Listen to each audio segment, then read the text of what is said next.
He looked at me and he said, you've got about 2 to 5 years to live. My advice to you is to go home and get your affairs in order. It's supposed to be a birth. It's supposed to be really fun.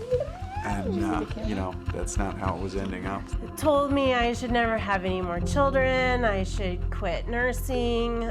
I should consider myself to be similar to someone who had cancer. For me, it's been mostly about the joints, and it's pretty much destroyed at least 4 of my joints in my body, and another one is on its way. It was quite a shock, of course, when somebody tells you you've got leukemia. The oral cancer is a 1 in 2 chance of survival at 5 years. All I said was, she has cancer, doesn't she? And he said, yes, I'm sorry, she does.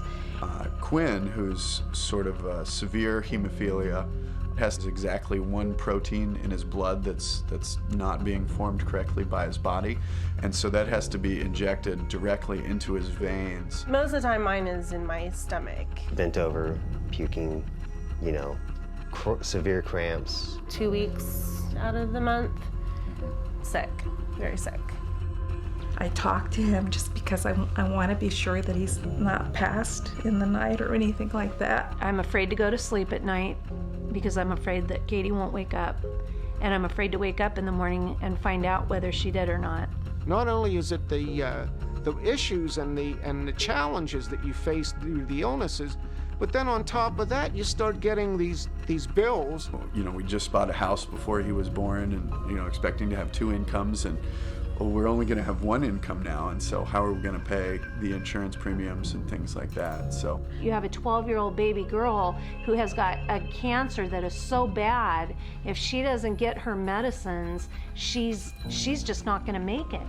The expense of these drugs is such that if you don't die of the disease, you're going to die of worrying how to pay for the darn things. We don't qualify for aid from the state for our medical expenses, but yet we still live paycheck to paycheck. And my Social Security isn't covering it. It won't. It can't. It can't cover it without me quitting to eating and quitting driving my car and quitting everything. I was in that position where I couldn't make health insurance payments, and I ended up selling just about everything I owned in order to make some of those monthly payments. Now, on top of worrying about losing my daughter, I'm worried about losing everything else that we've worked hard for. My premiums are $2,800 every 3 months. Basically half my pay at that point. $1,900 a month. Annually, the treatment is $200,000, but that includes the cost of the drug. Somewhere around $4,000 a month. I think it's going to be about $2,000 a week. Put into a position where I'm a beggar almost. Feeling like a burden on my family, who's paid a lot of my medical bills because I can't. Well, you see the for sale sign out there. We're in our 50s and we're going home to my mother's house. You reach the $2,000 cap right off the bat in the year. Now all of a sudden you got to come up with $4,000 a month to keep your child alive.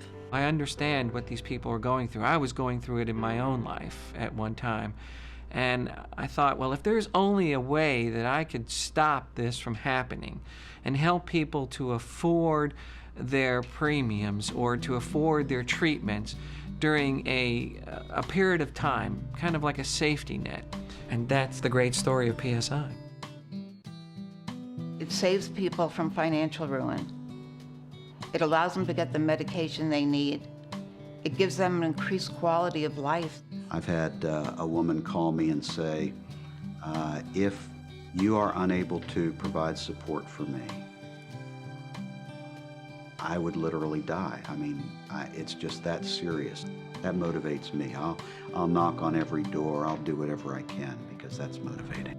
There was a woman who had a disease, and I don't remember which disease she had, but she wrote a letter to us thanking us for allowing her the opportunity to live long enough to see her son come back from Iraq.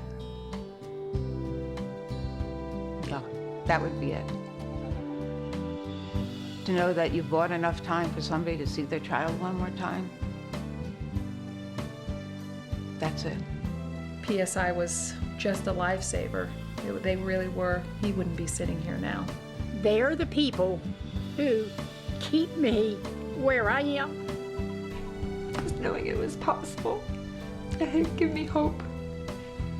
If I could say in one word what PSI has meant to me, it would be hope. We really just couldn't live our lives if we didn't have the help, like really. So we're really very grateful. And it wouldn't work without that piece, without PSI. It just wouldn't work.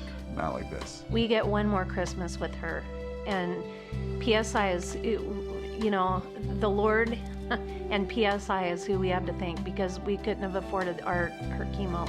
I don't know what we would have done. I don't know what we would have done.